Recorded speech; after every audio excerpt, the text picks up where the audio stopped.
Ponte en los zapatos de Marta y María y hoy, 3 de la tarde, llega Jesús a tu casa. Y entonces, ¿en qué vas a andar? Preparando el quiche, preparando el cafecito, haciendo que haya velas aromáticas y haciendo que tu casa esté perfecta. O también te vas a estar preocupando y preparando por tu corazón para recibir el mensaje que va a venir. ¿Cuál de las dos eres? ¿Cuál de las dos eres? Si decides ser Marta, entonces has perdido la prioridad, y si has perdido la prioridad, has abierto la primera puerta, la primera ventana para que por ahí entre la ansiedad, la preocupación. Muy bien, les dije que eran 3 cosas, esa es la primera. La segunda, muy importante, no solo es porque perdimos las prioridades, también es porque hemos sido engañados. Aunque tú creas que eres inmune, aunque tú te creas maduro, aunque tú te creas poseedor de una sana y buena doctrina, quiero decirte que tú eres presa, víctima del engaño del enemigo. Tú y yo somos constantemente engañados. ¿Cuál es el nombre de Satanás? Uno de los nombres favoritos y más mencionados en la Biblia es precisamente el engañador. Ese es uno de sus avatares. Él se llama el engañador. El engañador. ¿Se acuerdan lo que le pasó a la pobre Eva? ¿Ustedes creen que Eva cayó en lo que cayó? Pues porque, no sé, estaba mal preparada, etc. No, también influyó tremendamente la habilidad de engaño que tenía Satanás. Las preguntas que le hizo eran buenas. Tú y yo hubiéramos caído probablemente. Entonces, este señor es un engañador. Y fíjense, quiero que se vayan rápidamente, el primero que llegue dice amén. Quiero que vayan rápidamente a 2 de Corintios 11:14. 2 de Corintios 11:14. 2 de Corintios 11:14. Si alguien llega, dice amén. Y dice, y no es maravilla porque el mismo Satanás se disfraza como ángel de luz. Si se disfraza es porque te quiere engañar, porque quiere hacer parecer como otro, quiere ser como otro y por eso te engaña. Pero hay algo todavía más interesante. Váyanse ahí mismo en 2 de Corintios, pero un poco más atrás, 11:3. 11:3 dice, pero temo que como la serpiente con su astucia engañó a Eva, vuestros sentidos sean de alguna manera extraviados de la sinceridad, de la sincera fidelidad a Cristo. Entonces, ¿qué es lo que está haciendo Satanás? Nos está engañando. Es experto en engañarte y utiliza un sistema maravilloso, un sistema buenísimo. Se llama minimiza, maximiza. Así se llama. O se llama en los términos corporativos, se llama el minimiza, maximiza. ¿Qué es minimiza? Marco, ese pecado no es nada. No es nada, Marco. No pasa nada. Si tú haces esto, Nicolás, pasa nada. Lo hace todo el mundo. Nicolás, si tú te pasas y te sales del Superama y no pagas el estacionamiento, lo hace todo el mundo. Esa es la parte de misa. Entonces tú escuchas y dices, wow, esto se puede hacer, no pasa nada, lo hace todo el mundo y ¡pum! Lo haces. Y apenas la talanquera baja y te saliste del estacionamiento sin pagar, entonces utiliza la otra estrategia, maximiza. Nicolás, ¿qué has hecho? ¿Cómo se te ocurre? ¿Un cristiano sin pagar el estacionamiento? ¿Un cristiano sin pagar impuestos como debe ser? ¿Un cristiano haciendo esto y esto y esto? Vergüenza te debería dar. No te acerques a Dios porque ni te va a recibir. Vergüenza, pena te debería dar. Entonces es la estrategia de minimiza, maximiza. Y cuando Él logra maximizar tu pecado, llevarlo al clímax, o sea, ya cualquier pecado tuyo resultó ser un pecado tremendamente aborrecible. Entonces en ese momento viene la tercera parte de esa ventana y es: nos sentimos indignos y nos alejamos más. Entonces, ¿qué pasa? ¿Qué pasa? Yo ya cometí este pecado, yo ya no me acerco porque qué vergüenza, porque con qué cara, ¿cómo me voy a acercar si yo hice esto, hice aquello? Y por favor, acompáñenme en esta tercera parte, acompáñenme a Primera de Juan 1:9. Primera de Juan 1:9, ahí al final de la Biblia, dice: si confesamos nuestros pecados, Él es fiel y justo para perdonar nuestros pecados y limpiarnos de toda maldad. Esta es una cita incómoda para el chanclas. El chanclas, si tú le recibieras la Biblia, pero la edición chanclas revisada, él le quitaría ese versículo. Él no quiere que tú ese versículo lo conozcas, porque dice que si confesamos nuestros pecados, Él es fiel y justo para perdonar nuestros pecados y limpiarnos de toda maldad. Y ahí no dice si confesamos algunos pecados, si confesamos los más pequeños. Ahí no hace distinción, ahí dice si confesamos nuestros pecados. Entonces, repasamos hasta ahora. Hay tres cosas importantes de cuando abrimos la puerta a esta ansiedad, a la preocupación, y son: primero, hemos perdido el sentido de las prioridades. Acordémonos, estamos dedicados al TikTok, gastamos 2 horas al día viendo TikToks, ¿cierto? Estamos completamente distraídos de las prioridades. Primera puerta y ventana que abrimos para que entrara.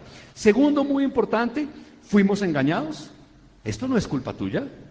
No es culpa tuya, pero somos engañados constantemente. Es más, el solo hecho de que hubieras venido hoy a la iglesia es una preocupación para el diablo. Es una afrenta para el chanclas. El chanclas, la semana que arranca mañana, va a estar pensando: ¿cómo hago yo para que esta persona que estuvo en la iglesia otra vez vuelva a caer en lo mismo? Entonces, segundo, fuiste engañado. Y tercero, muy importante, nos sentimos indignos, y cuando nos sentimos indignos nos alejamos más. Y si nos alejamos más, ya el resto, usted sabe cuál es el final de la película. Sin embargo, sobre si Dios me va o no a perdonar, ¿valdrá la pena alejarme porque me siento indigno, o valdrá la pena de nuevo rápidamente correr al Padre y ponernos en orden y en paz con todo? El salmista escribe un salmo que a mí me parece precioso, me parece probablemente el salmo más bonito, debe ser porque yo soy muy pecador. El Salmo 103:8 dice lo siguiente: misericordioso y clemente es Jehová. Y oye esta frase: lento para la ira y grande en misericordia. Ese es el papá que yo quiero tener. Yo quiero tener un papá que sea lento para la ira y grande en misericordia. Ese es el Padre que tenemos. No contenderá para siempre, ni para siempre guardará enojo. Es maravilloso, Jehová.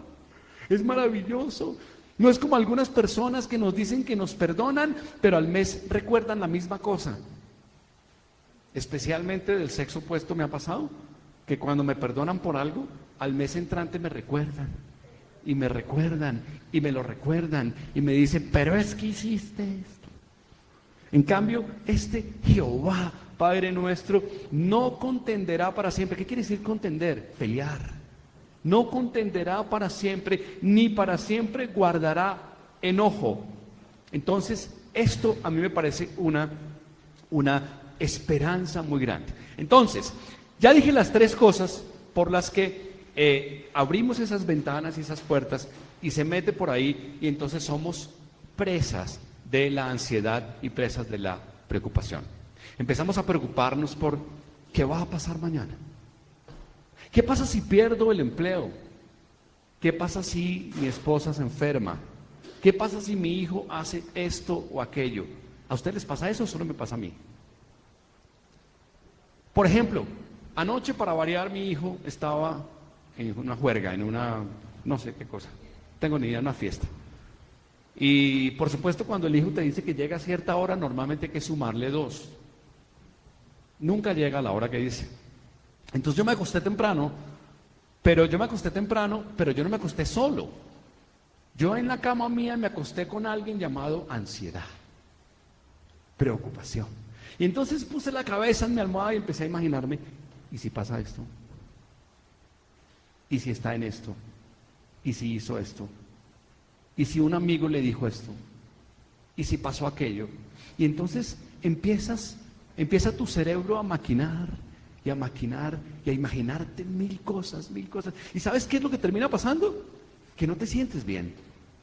¿Sabías tú que al final del día la ansiedad se manifiesta en un problema físico? ¿Sabías tú que todos estos temas que te metes acá terminan alterando y afectando tu sistema físico? Somos holísticos, somos integrales. Entonces, ¿cuánto creen que me demoré en dormirme? Un chorro, un chorro. ¿Es bueno dormir o es malo dormir? ¿Restaura y ayuda a dormir? Por supuesto. ¿Me hubiera servido más dormir unas horas más? Claro, claro. Pero la ansiedad y la preocupación y la angustia y estará pasando esto y estará pasando aquello. Y ahora cambiemos.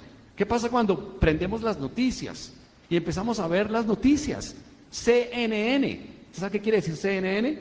Constant Negative News. Noticias negativas constantes, eso quiere decir CNN. Usted prende las noticias y entonces, ay, pero si la semana pasada ya iba perdiendo Putin y ahora otra vez va ganando. Ay, pero es que la semana pasada había pasado, siempre es constante. Y usted empieza a preocuparse y a preocuparse y a preocuparse hasta que ya su cuerpo está somatizando todo lo que a usted le está pasando. Bueno, muy bien. ¿Cómo protegernos de esto? Ya nos pasó, ya abrimos las puertas. Ya hicimos las 3 cosas malas que había que hacer. Perdimos las prioridades, fuimos engañados y finalmente también nos sentimos indignos y nos alejamos. Ya nos pasó. Santiago, ya me pasó. Sugiéreme qué podemos hacer de acuerdo con la Biblia para sostenernos en esa tribulación y en ese problema. Primero, esto va a ser un poco mind blowing. Esto va a ser muy, muy, muy impactante. Escúchenme lo que les voy a decir. La primera cosa, primera recomendación, es que tú y yo tenemos que reconocer que la ansiedad no es un pecado. Escucha esto. La ansiedad no es un pecado. Que tú tengas ansiedad no te hace estar cometiendo en ese momento un pecado. Voy a explicarte por qué. Todos tenemos momentos de ansiedad. Todos tenemos preocupaciones, pero ¿qué es la ansiedad sino una angustia extrema? Es una angustia extrema. Algo que pareciera que no pudieras controlar, está gobernándote en este momento. ¿Por qué te aseguro que la ansiedad no es un pecado? Quiero que vayas conmigo y esto te va a parecer muy interesante. Ve conmigo a Lucas 22. Ve conmigo a Lucas 22. Vete volando a Lucas 22, versículo 39. Cuando estés ahí, di amén. Lucas 22, versículo 39. Por favor, cuando llegues ahí me avisas. Amén. Muy bien. Dice 22:39. Y saliendo se fue como solía al monte de los olivos y sus discípulos también le siguieron. ¿Aquí en dónde estamos? Estamos ya al final, ¿no? Jesús va a ser apresado, Jesús va a ser llevado ante el tribunal, Jesús después va a ser juzgado, después va a ser condenado, y usted ya sabe la historia. Esto sucede un poquitito antes. Versículo 40. Y cuando llegó a aquel lugar les dijo, orad para que no entréis en tentación. Y en el 41 dice, y él se apartó de ellos a una distancia como de un tiro de piedra, y puesto de rodillas oró, diciendo, Padre, si quieres, pasa de mí esta copa, pero no se haga mi voluntad, sino la tuya. Y entonces se le apareció un ángel del cielo para fortalecerle. Y estando en agonía, escuche esto, estando en agonía, oraba más intensamente y era su sudor como grandes gotas de sangre. Voy a volverle a leer el 44 porque ya se le olvidó a usted. Dice, y estando en agonía. Yo le pregunto, ¿ya en ese momento Jesús había sido flagelado, había sido vilipendiado, había sido golpeado. Todavía no, todavía no. Entonces, el texto es claro, estaba en agonía. ¿Qué estaba pasando? Había una enorme angustia, una enorme agonía por algo, y sus gotas de sudor eran de sangre, sangre. Mis amigos médicos me han informado, él se llama mi hijo, me han informado que esto se llama la hematidrosis. Yo no sabía que se llamaba así, hematidrosis. Y la hematidrosis es una condición muy rara en la que un individuo suda sangre como consecuencia de enfrentar la muerte o alguna situación de estrés extrema. Es decir, es tal el estrés que los capilares, algunos capilares, sobre todo en la cabeza, se revientan y sale sangre. Pero es un estrés grande. Yo no alcancé a experimentar eso ayer con la fiesta de Juan Martín. No me alcanzó a pasar lo de la sangre, pero es un estrés grande. Yo le pregunto, si Jesús pasó por esta extrema agonía, y todos sabemos que Jesús no cometió jamás un pecado, primera cosa que quiero que estés tranquilo es el hecho de que sientas ansiedad no es pecado.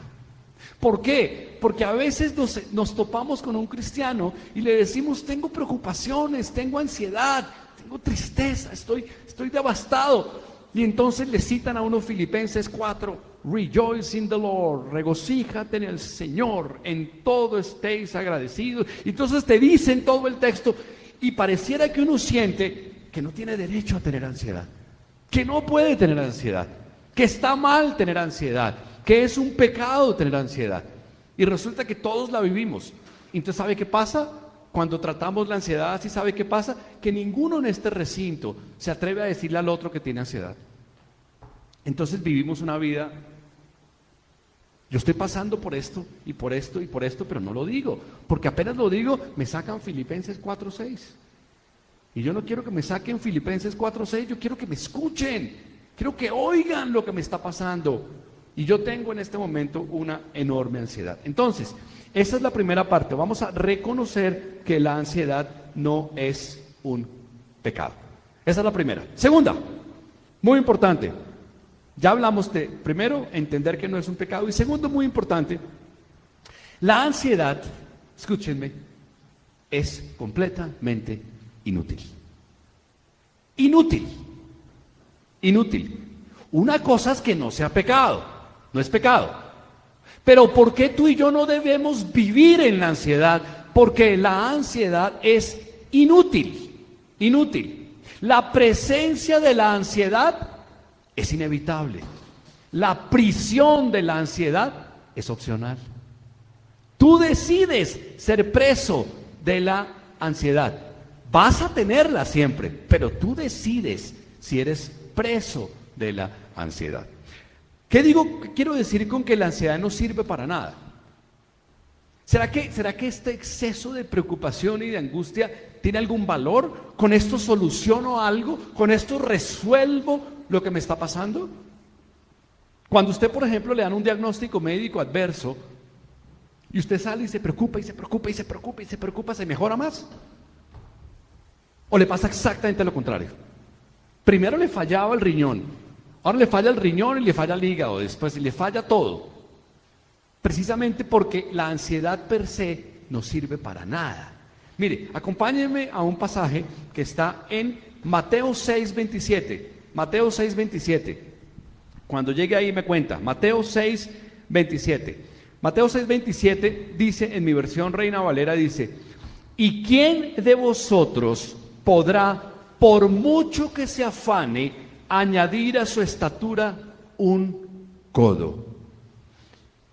Y por el vestido, ¿por qué os afanáis? Considerad los lirios del campo, cómo crecen, no trabajan ni hilan, pero os digo que ni aun Salomón con toda su gloria se vistió así como uno de ellos. ¿Cuántas veces estamos preocupados por la provisión? ¿Cuántas veces estamos preocupados por cosas y la preocupación per se no resuelve nada? A mí este texto de Mateo me parece maravilloso porque cuánta gente intentó ser más alta de lo que es y es perfectamente fútil el esfuerzo.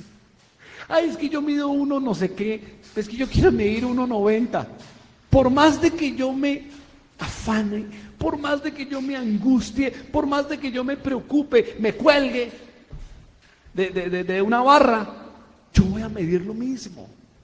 ¿Me hago entender? Tu angustia y tu preocupación no se materializa, no se cristaliza en algo eficaz. No porque tú quieras lo vas a conseguir.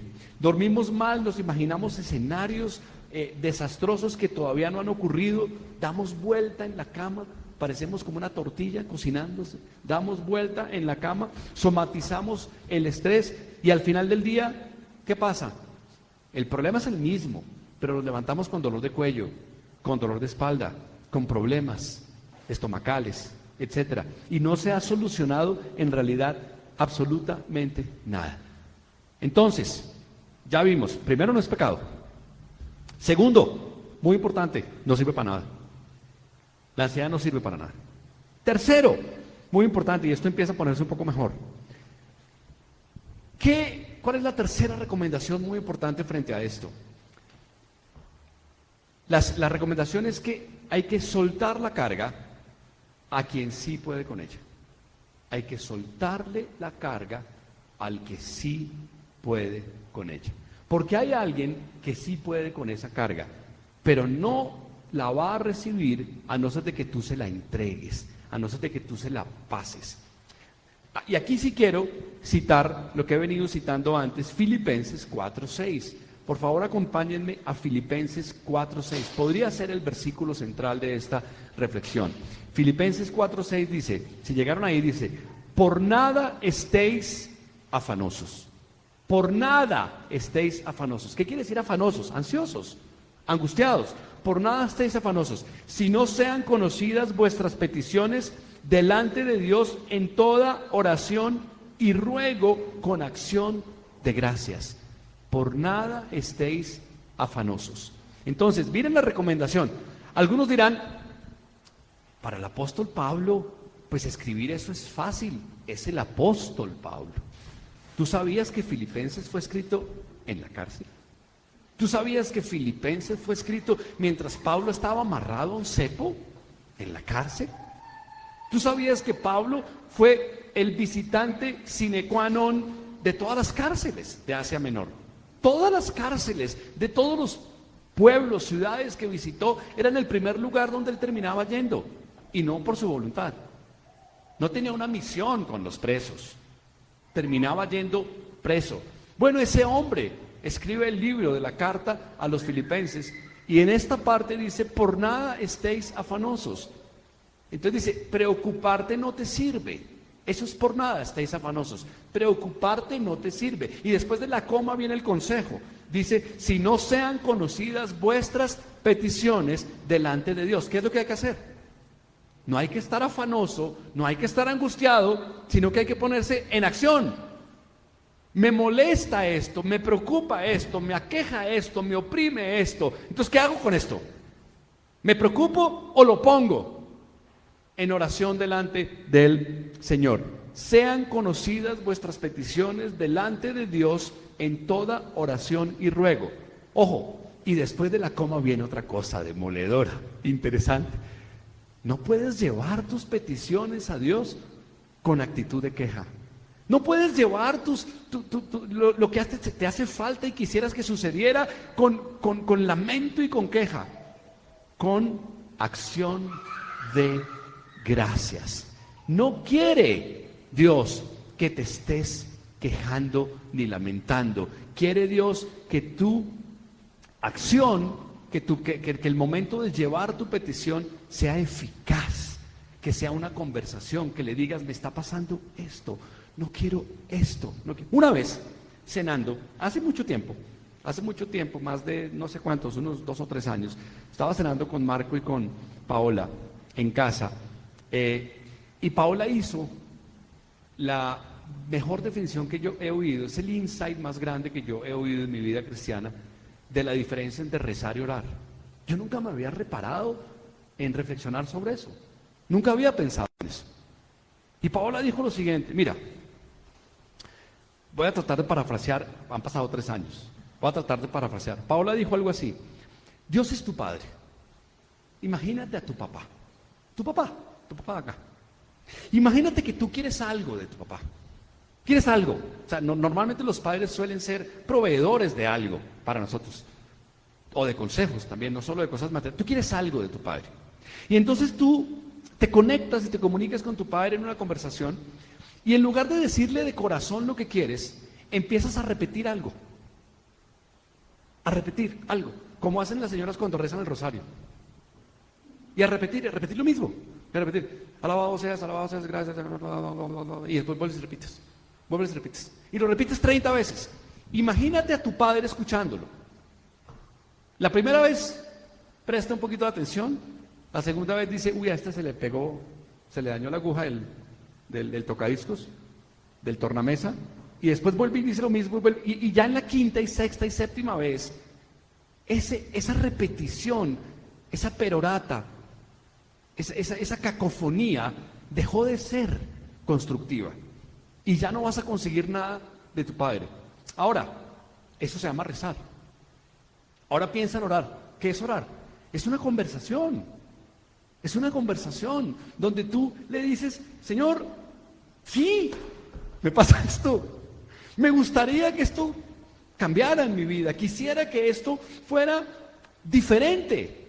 Pero mira, te voy a decir por qué esas oraciones suelen no ser, primero, eficaces, porque tampoco son exhaustivas. No le contamos a Dios todo lo que nos pasa. Te voy a decir por qué. Primero, hay gente que dice, ¿yo por qué le voy a pedir a Dios si Él ya sabe? ¿Acaso no? ¿Acaso Dios no es omnisciente?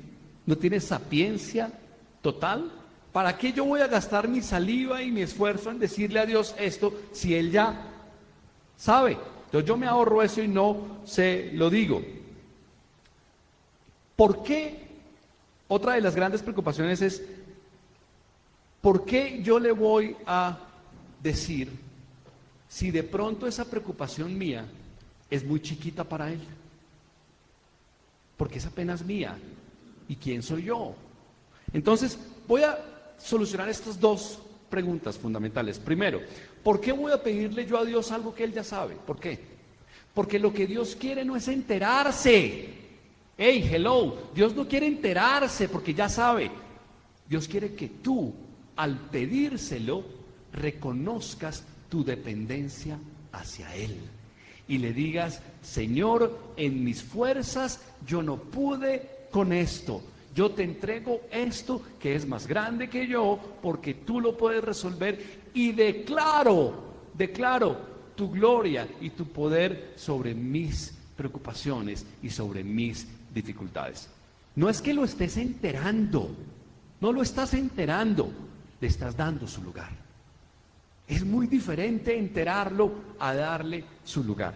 Y segundo, muy importante, la otra pregunta, ¿por qué voy a molestar a un Dios tan omnipotente y tan grande con una preocupación que para Él podría ser pequeña?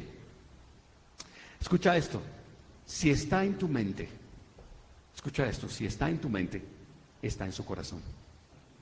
Está en su corazón.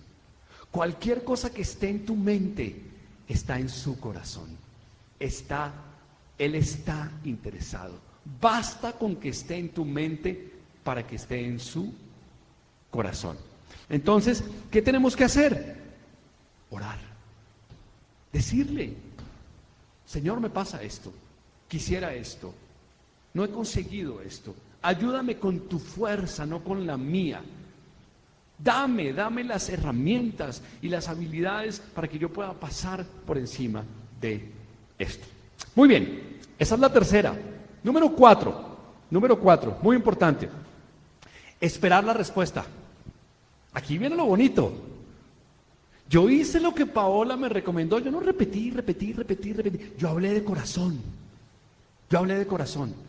Hice lo que me dijeron en la iglesia. Me senté, puse un café caliente, me puse en paz con Dios. Primero pedí perdón por mis pecados, etc. Y ahí me salí con mi lista.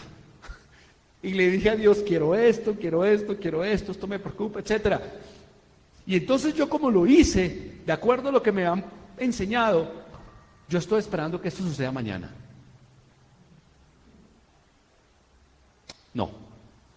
No va a pasar así. No va a pasar así. Los tiempos de Dios son inescrutables. Tú no puedes entender los tiempos de Dios. Además, Dios jamás te ha pedido en ninguna parte de la Escritura. En ninguna parte de la Escritura Dios dice, entiéndeme. No, Dios dice, confía en mí. Dios jamás ha escrito en la Escritura, entiéndeme, compréndeme. Eso es humano. Dios no es hombre. Entonces, Él lo que quiere es que le creamos, porque si le creemos, tenemos fe. Tenemos fe. Entonces, ¿no dice la Escritura que Abraham creyó y le fue contado por justicia? Entonces, ¿qué es lo que tenemos nosotros que hacer? Creer. Pero no le pongamos fecha a la oración respondida. No tenemos idea cuándo va a suceder. ¿Se acuerda usted que Pablo tuvo una enorme molestia? Él llama eso un aguijón en la carne y oró por eso y le respondieron y le dijeron, bástate mi gracia. Y se quedó ahí. Óyeme, y esto era el apóstol Pablo. El apóstol Pablo. Entonces no creas que porque oraste por algo, la respuesta la tienes mañana y la tienes afirmativa y la tienes como tú la querías. No lo sabemos. Pero por lo menos tú ya hiciste lo que te corresponde, que es ponerlo en manos del Señor. Es probable que haya algunas oraciones no contestadas, pero ¿sabes? Es imposible que haya una oración no escuchada. No confundas los dos conceptos. Puede haber oraciones no contestadas, pero no puede haber oraciones no escuchadas. Todas tus oraciones son escuchadas por el Señor. Entonces, simplemente espera la respuesta. Espera la respuesta y continúa. Y trae esa misma petición. Vuélvela a decir el jueves, después dile las 3 cosas más adicionales que te faltan, díselo el viernes, etcétera. Lleva todas tus oraciones, como nos dice Filipenses.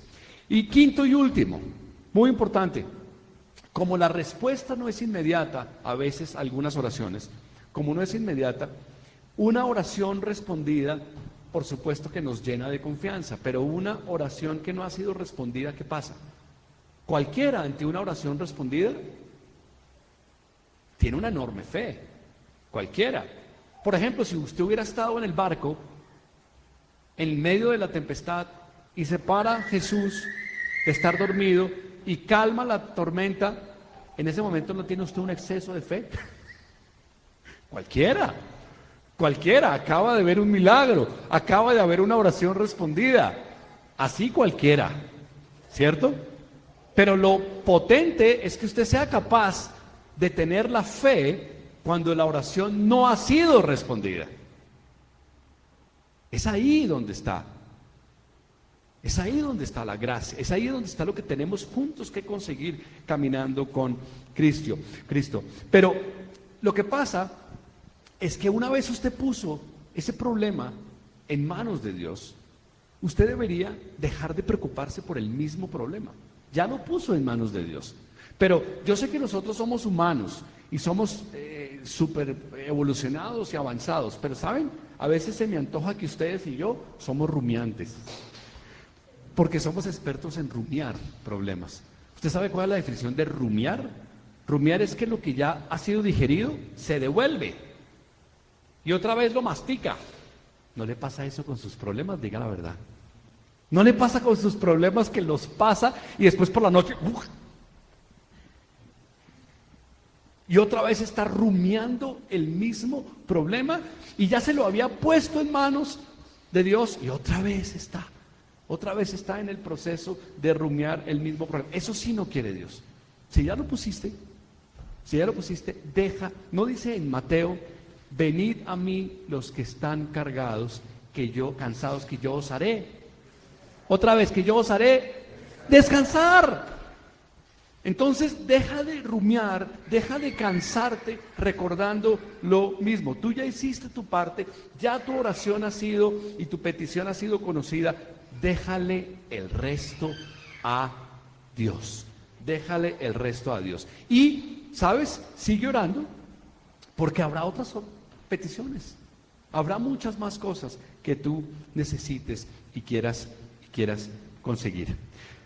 Muy bien, yo quiero ahora permitirme leerles una historia que para mí fue muy reveladora y muy bonita. Vamos a ver si la puedo leer. A mí siempre me ha entristecido que cuando tenemos una oración que no es respondida, entonces nos desilusionamos. Y entonces nuestra fe disminuye. Y entonces empezamos a decir, mi oración no fue respondida, pero la de aquel sí. Y esa persona no vive conforme a Dios. Pero esa persona tiene mejor carro que yo, tiene mejor casa que yo, tiene esto. Y empezamos a meternos en estas narrativas tristes y lo único que termina sucediendo es que nuestra fe disminuye y se apaga como una vela. Yo quiero leerte esto que llegó a mis manos en estos días.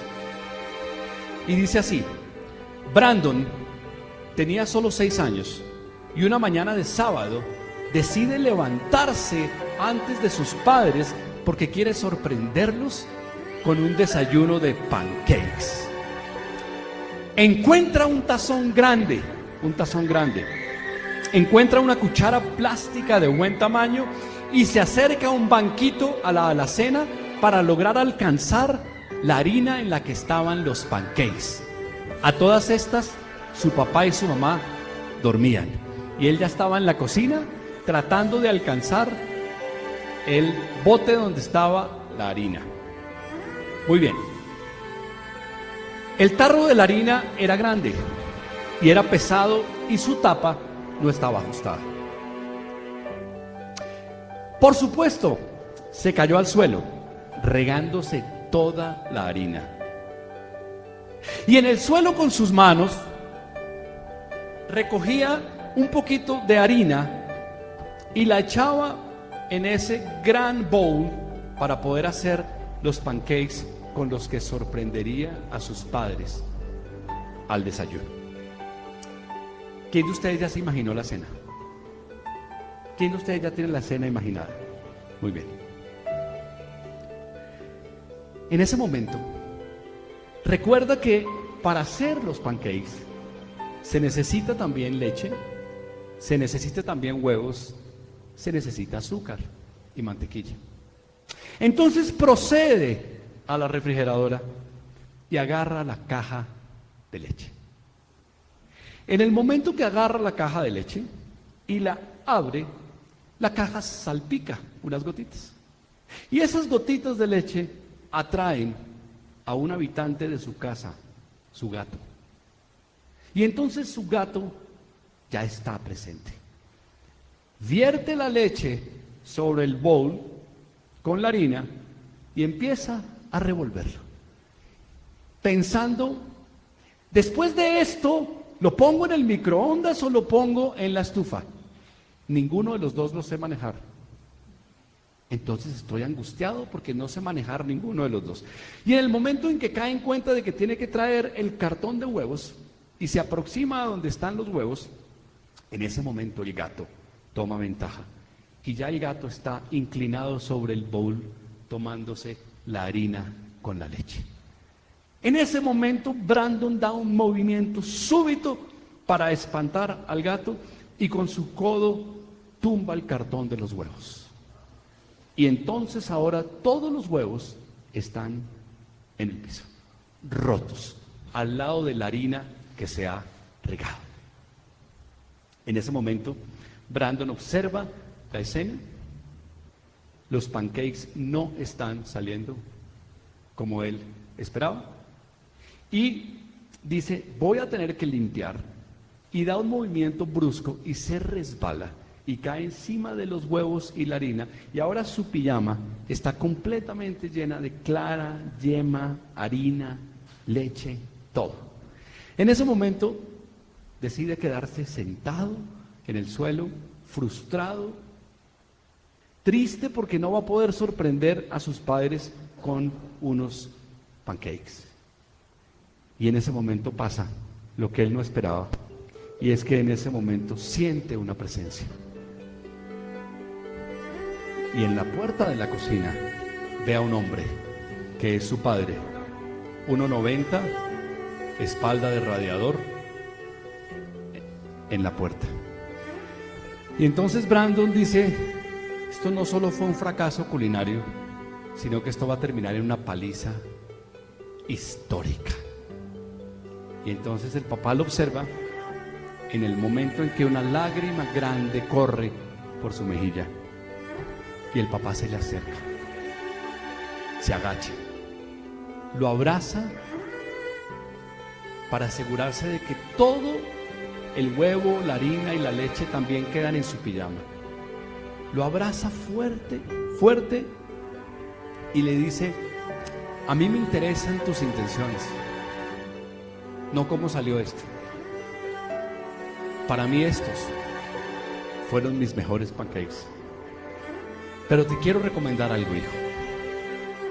Como estos no salieron como tú querías, quiero recomendarte que sigas intentando y que de vez en cuando vuelvas a hacerlo, vuelvas a hacerlo, vuelvas a hacerlo. Bueno, queridos hermanos, esto es exactamente el mensaje que yo quería transmitirles. A pesar de que haya una oración no respondida, a pesar de que haya algo que siga saliendo mal, sigue intentándolo. Sigue intentándolo. Un día te van a salir los pancakes. Una de las fuentes más grandes de ansiedad es sentir que estamos solos. Y no estamos solos. Tenemos un Dios muy grande.